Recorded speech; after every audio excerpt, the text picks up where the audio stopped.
अगर आप अक्सर फ्लाइट से सफ़र करते हैं या आपने कभी न कभी हवाई यात्रा की है तो आप इस बात को अच्छे से समझ सकते हैं कि एयरपोर्ट पर जाकर जब पता चलता है कि आपकी फ़्लाइट डिले हो गई है या आपका कीमती सामान यानी बैगेज कहीं खो गया है तो कितनी परेशानी होती है। एयरलाइन के कस्टमर केयर को फ़ोन लगाओ और घंटों तक वेटिंग जाता है। ईमेल का जवाब कब आएगा किसी को नहीं पता होता। आम हवाई यात्री अक्सर इन समस्याओं से जूझते रहते हैं, लेकिन अब देश के हवाई यात्रियों के लिए केंद्र सरकार के नागरिक उड्डयन मंत्रालय यानी कि मिनिस्ट्री ऑफ सिविल एविएशन की तरफ से एक बहुत ही शानदार और बड़ी तकनीकी खुशखबरी आ रही है। सरकार आपकी इन सभी परेशानियों का अंत करने के लिए अब इंसानों के साथ एआई यानी कि आर्टिफिशियल इंटेलिजेंस की फौज उतारने जा रही है। जी हाँ, सरकार अपने पैसेंजर असिस्टेंट कंट्रोल रूम यानी कि PACR को पूरी तरह से हाईटेक बनाने जा रही है और इसके साथ ही यात्रियों की शिकायतों के निपटारे के लिए बने एयर सेवा पोर्टल का एक बिल्कुल नया सुपर फास्ट और स्मार्ट वर्जन लॉन्च करने की तैयारी में है। नमस्कार, मेरा नाम है जागृति और आप देख रहे हैं अमर उजाला वीडियो। आइए जानते हैं कि ये नया एयर सेवा पोर्टल कैसा होगा, एआई आपकी शिकायतों को कैसे सुलझाएगा और अगर आपकी हवाई यात्रा के दौरान कोई दिक्कत आती है तो सरकार से आप कैसे सीधे संपर्क कर सकते हैं। सबसे पहले बात करते हैं सरकार के इस नए फैसले के बारे में।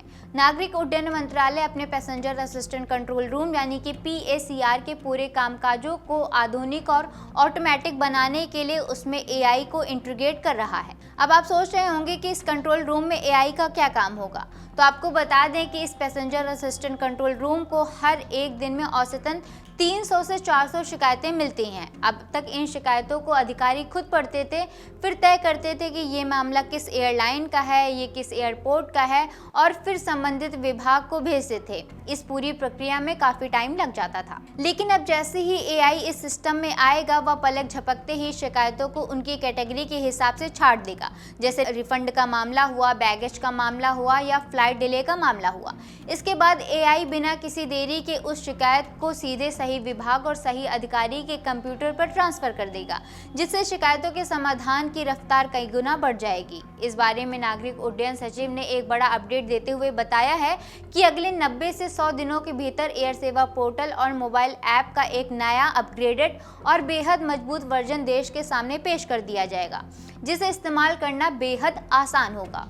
चलिए अब थोड़ा पीछे चलते हैं और जानते हैं कि आखिर ये पैसेंजर असिस्टेंट कंट्रोल रूम क्या है और इसकी शुरुआत क्यों हुई थी। आपको याद होगा पिछले साल 2025 में एयरलाइन इंडिगो की उड़ानों में भारी रुकावटें आई थी, जिससे हजारों यात्री एयरलाइन पर फंस गए थे और भारी हंगामा भी हुआ था। उसी संकट के बाद 10 दिसंबर 2025 को सरकार ने इस स्पेशल कंट्रोल रूम यानी PACR की नींव रखी थी। ये कोई साधारण या आम कस्टमर केयर हेल्पलाइन नहीं है।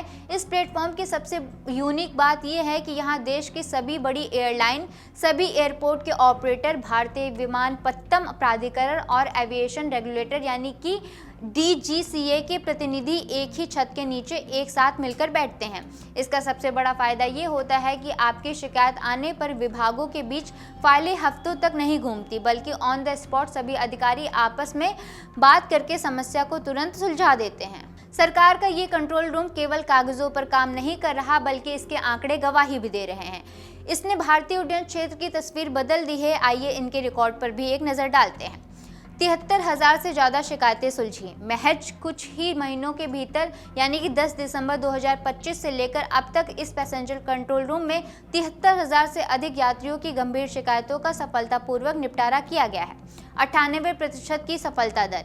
किसी भी सरकारी या प्राइवेट शिकायत निवारण सिस्टम के लिए 98% का सक्सेस रेट होना अपने आप में ही एक बड़ी बात होती है, यानी यहाँ आने वाली लगभग हर शिकायत का समाधान हो रहा है। मंत्रालय के अधिकारियों का कहना है कि सामान्य दिनों में तो ये सिस्टम बेहतर काम करता है, लेकिन जब सर्दियों में कोहरे के कारण सैकड़ों फ्लाइट्स लेट या कैंसिल हो जाती हैं या फिर कोई अंतर्राष्ट्रीय संकट आता है तो ये कंट्रोल रूम वॉर रूम में तब्दील हो जाता है। हाल ही में जब पश्चिम एशिया यानी कि मिडिल ईस्ट क्राइसिस में तनाव बढ़ा और उड़ानें प्रभावित हुई तो यहाँ रोजाना आने वाली शिकायतों का आंकड़ा 500 के पार चला गया था।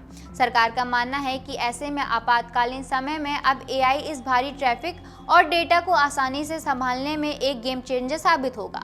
अब सबसे महत्वपूर्ण बात की जो हर हवाई यात्री को नोट करके रखनी चाहिए कि अगर आपके साथ भी हवाई सफ़र के दौरान कोई नाइंसाफ़ी होती है या आपकी समस्या का समाधान एयरलाइन कंपनी नहीं कर रही है, तो आप इस पैसेंजर असिस्टेंट कंट्रोल रूम यानी कि PACR तक कैसे पहुंच सकते हैं। इसकी कई डिजिटल माध्यम हैं जिन्हें आप नोट कर सकते हैं। पहला है सोशल मीडिया। आप ट्विटर यानी कि X या अन्य सोशल मीडिया प्लेटफॉर्म पर नागरिक उड्डयन मंत्रालय को टैग करके अपनी शिकायत लिख सकते हैं। आप यहाँ पे एयर सेवा को भी टैग कर सकते हैं। दूसरा है ईमेल और पोर्टल। आप सीधे आधिकारिक ईमेल आईडी या एयर सेवा पोर्टल और ऐप पर जाकर अपनी शिकायत दर्ज कर सकते हैं। तीसरा है सीधे कॉलिंग नंबर्स। सरकार ने इसके लिए 2 विशेष टेलीफोन नंबर्स भी जारी किए हैं जिन पर आप सीधे कॉल करके अधिकारियों से बात कर सकते हैं। ये नंबर्स ये हैं। पहला है 0112460428 दूसरा है 0112463298 इन नंबर्स और पोर्टल को आप अपने फ़ोन में सेव कर सकते हैं क्योंकि सफ़र के दौरान ये कभी भी आपके बड़े काम आ सकते हैं। भारत इस वक्त दुनिया के सबसे तेज़ी से बढ़ते घरेलू एविएशन मार्केट में से एक है। आपको जानकर हैरानी होगी कि केवल जनवरी से अप्रैल के बीच भारत में लगभग 5.75 करोड़ यात्रियों ने हवाई सफ़र कर लिया है। इतने बड़े और विशाल ट्रैफिक को पूरा संभालने के लिए सिर्फ पुराना ढर्रा काम नहीं आ सकता। ऐसे में कस्टमर सर्विस को एक बेहतर बनाने के लिए AI और अपडेटेड सेवा पोर्टल का इस्तेमाल करना वाकई भारतीय नागरिक उड्डयन क्षेत्र को एक नई और हाईटेक दिशा देगा। सरकार के इस फैसले पर आपकी क्या राय है? क्या आपको लगता है कि AI के आने के बाद एयरलाइन की मनमानी पर रोक लग सकेगी? हमें कमेंट बॉक्स में ज़रूर बताएं। वीडियो पसंद आया हो तो लाइक, शेयर और चैनल को सब्सक्राइब करना ना भूलें। मैं जागृति, मिलते हैं नेक्स्ट वीडियो में।